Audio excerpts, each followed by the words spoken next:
Have you ever done a boundary exactly right, calm, clear, and kind, and still spent the next 3 days feeling like the worst person alive? I'm a recovering people pleaser myself, and for years, I'd set a boundary and then quietly take it back the second the guilt got loud enough, even when I knew I was right to say no. So, in this video, I'm going to show you exactly why that guilt shows up, even when you did absolutely nothing wrong. And I'm going to give you a simple test that tells you in seconds whether your guilt is actually true or just an old alarm going off. But first, I want to show you the spiral your brain runs after you hold a boundary. Like replaying the conversation, drafting an apology you never sent, wondering if you were too harsh, too cold, or too selfish. Because if that sounds familiar, you need to hear this before anything else I say is going to make sense. The guilt is not a diagnosis of whether the boundary was right. It's the diagnosis of how long you went without one. Most people believe that once they learn to set boundaries correctly, the guilt will disappear, but it doesn't. And when it doesn't, they interpret the guilt as evidence that the boundary was wrong, too harsh, or unfair. And the worst thing that could happen happens. They walk it back, they take it back. My best example has to do with family meetings. I remember when I just had my youngest son, Theo, at certain points, I didn't feel like going to most family dinners. And because I felt so bad saying no, or because I would always get comments about the fact that I was not around enough and stuff like that, I would feel guilty and decide to go anyway. And sometimes, even if I would say I was not going, I would take it back and go, even though I knew I had to rest or I knew I had to focus on other things. So the guilt is definitely not about them. It's about the rewiring, because every time you set a boundary with someone you love or depend on, your nervous system registers it as a threat. Not because you did something wrong, but because for years, even for decades, your nervous system learned that keeping people comfortable kept you safe. So the boundary breaks that pattern. The guilt is the alarm system going off. It's your old wiring doing its job, but the boundary was still right. There's a difference between guilt and a signal worth listening to. So not all guilt is false, but real guilt says, I did something that generally violated my own values. But false guilt says, I did something that made someone else uncomfortable, and I'm responsible for fixing that. And most boundary guilt is the second kind. So here's the test.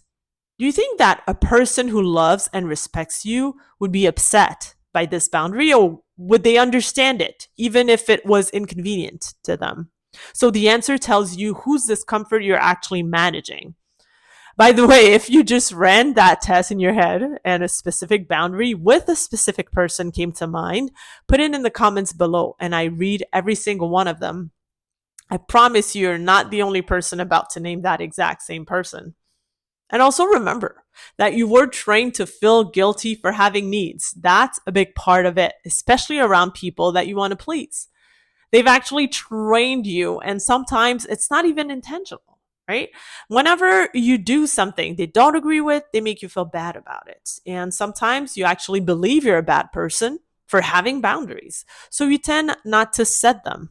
Here's an example from work. Let's say that the boss asks you if you want to stay overtime, right? For an overtime shift. And you tend to say yes always, because when you do, that boss puts you on a pedestal in team meetings. But if you refuse, they tend to despise you or complain about it in meetings. So to please them, you keep saying yes over and over again, and even when you mean no. So this is your radical return piece. The guilt did not arrive with the boundary. It was already there waiting. It's the same guilt that meant you said yes for years when you meant no.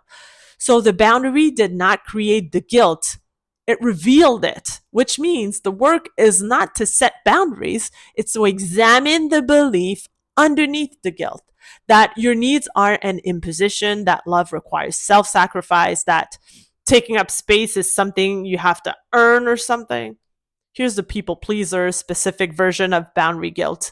It's not just feeling bad. It's the mental spiral that follows the boundary, replaying the conversation, imagining their reaction, drafting the apology you haven't sent yet, wondering if you were too harsh, wondering if you were too cold, wondering if you were too selfish, wondering if you were a bad person, wondering if you truly love them. And if you love them, you please them again and again and again and again, re-questioning your decision, re-questioning your boundary. And that spiral is not conscious. It's old programming running its loop. And naming it as programming rather than truth is the first step to interrupting it.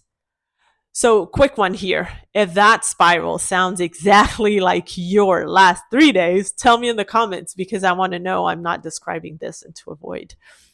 Guilt without doing anything wrong is just discomfort wearing guilt's face. You're changing a pattern that has been in place for years, and discomfort is not a stop sign. It's a sign that you're doing something that matters. There's hope in all of this because the guilt gets quieter over time, but only if you hold the boundary.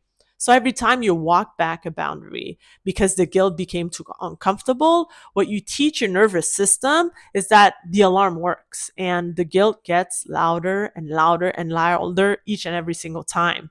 But every time you hold the boundary, despite the guilt, you teach your nervous system that the alarm is false and the guilt gets quieter. Not immediately though, but over time. And this is a practice, not the absence of guilt, but the decision to act from values instead of discomfort.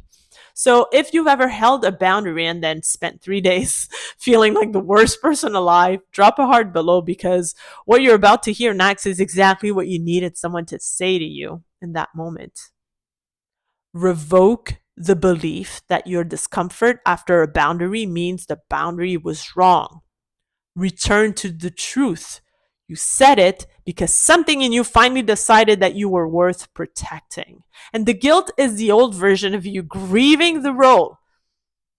Grieving the role it's losing. So let it grieve. And that grief hurts. I'm telling you it does. But hold the boundary anyway, because you do not have to feel good about boundary for it to be right. You do not have to be comfortable with it. You do not have to stop feeling guilty before you hold it. You just have to hold it.